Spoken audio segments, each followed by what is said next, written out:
Hello everyone, and welcome to my General Hospital YouTube channel. I hope everyone is having a wonderful day.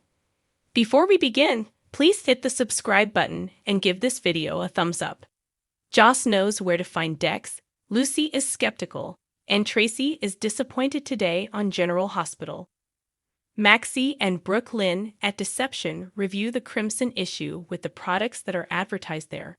According to Brooke Lynn, sales are through the ceiling. Though pleased to see her so committed to the business, Maxie queries whether she still intends to give her full control over it. When Brooke Lynn says she will, Maxie breaks down in tears. When Lucy and Sasha arrive, Lucy questions why Maxie is spending so much time cuddling with the local rat and what is going on.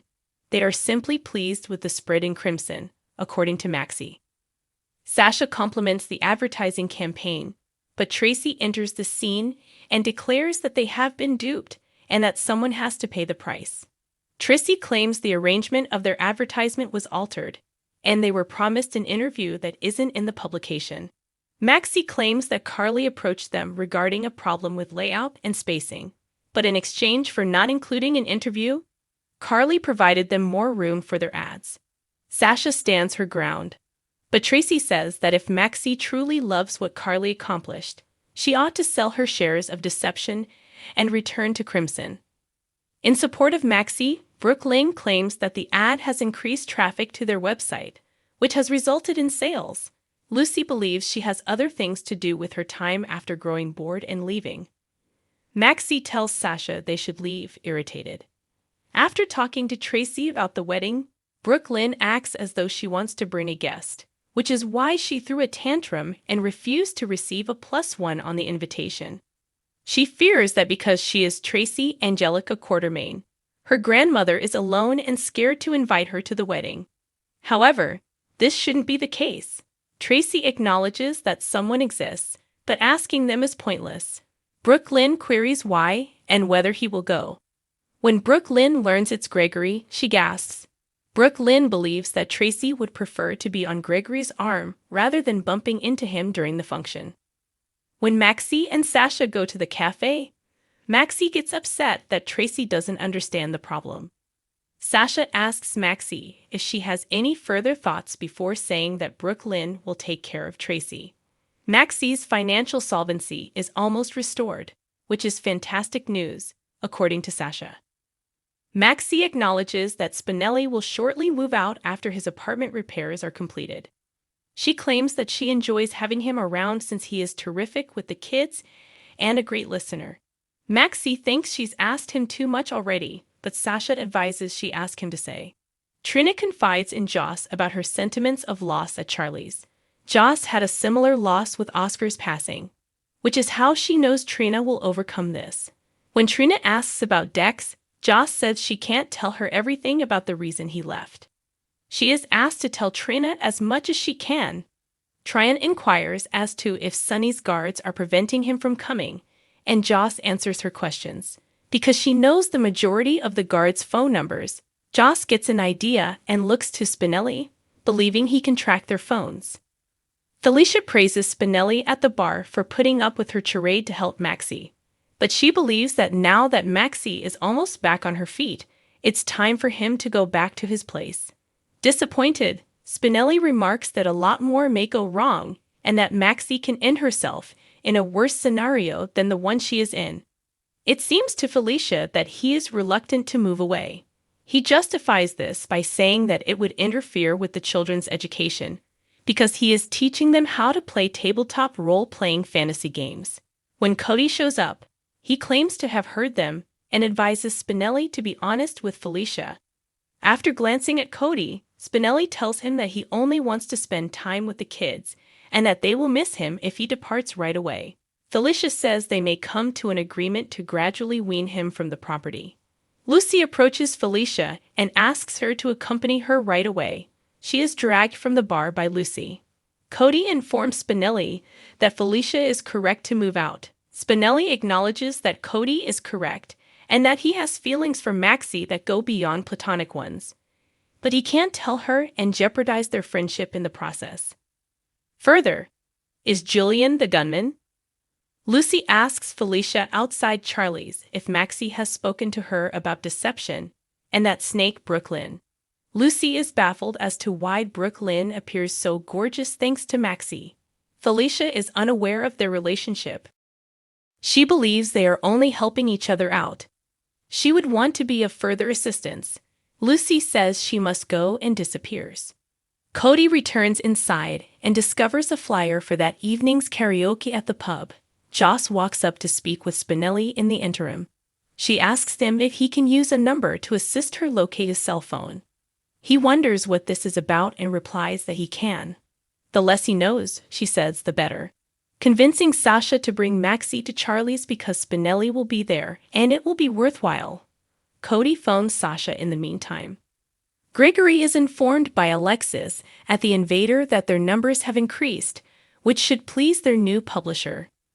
Nana walks in and declares that she's never happy. Alexis was unaware that today was their meeting day. Nana claims they didn't, but after reading the Olivia piece, she was thrilled. Her goal is to assist Alexis in finding her Pulitzer. That seems a little pretentious to Alexis, as a daily paper and a monthly magazine are very different. Alexis advises her to spend some time researching the company. Nina plans to do so, but not before adding a syndicated gossip column to the newspaper. Alexis won't allow the Invader to revert to being a shady tabloid. Nina claims that she is still able to deliver high-caliber journalism, but that in order to boost their readership, they must give their readers what they desire. Nina has already hired someone, Alexis realizes. Nina claims that even if Alexis is unaware of it, she is open-minded and unafraid of change. After Nina leaves, Alexis informs Gregory that they must persuade Nina that there won't be a gossip columnist and that, in the event that they can't, they should go with their dignity intact. Though Nina seems to be onto something, Gregory begs her not to despise him. He claims that gossip columns have begun to target the wealthy, and Nina prefers a subscription-based publication over one that depends on advertising. Perhaps he thinks they should tempt new readers with dessert in order to get them to read the nice material they provide them for dinner. It annoys Alexis, who advises Gregory to look for another source of income. He does have a favor to ask, but he'll get back to her. Gregory is told by Alexis that she will be pleased to do him a favor, and she looks at her schedule. Tracy shows up to visit Gregory. Blurting out that she has freed up her calendar, Alexis says she will be delighted to attend the wedding as his plus one. When Gregory inquires about Tracy's needs, Tracy replies that she was only there to confirm his RSVP, and that she is glad Alexis may accompany them. Tracy walks away, obviously unhappy. Carly is preoccupied on the article about Olivia's passing at Crimson, even though Drew is gushing to her over her debut issue.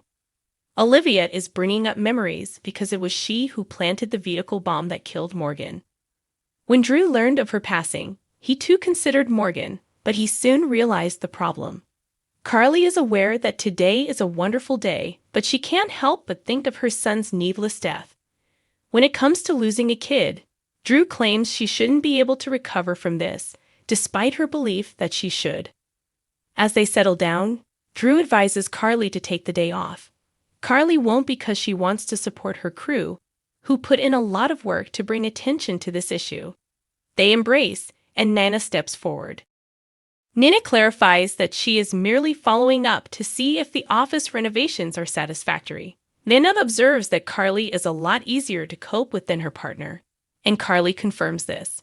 She claims that because Drew was so concerned that she would become Carly's rival by launching a competing magazine, he called around and persuaded everyone in the industry to avoid working with her. But since Valentin purchased the Invader and she is now the publisher, Nina is grateful to Drew for rescuing her from the world of fashion. She is moving on to much larger and greater things now. Nana is really thrilled about the next tales, particularly the ones about how people at the top will stop at nothing to maintain their position. She leaves after telling them not to cancel their subscription. Drew becomes enraged at Nana as she walks away. Carly asks, why is he going out of his way to agitate Nana when they know she's hateful? Lucy makes her way back to Deception and demands to know what Maxie and Brooklyn are up to. They're just trying to run Deception, according to Brooklyn. Lucy asks, what if Lucy went to Tracy and told her that they are fighting Tracy's desire for Deception?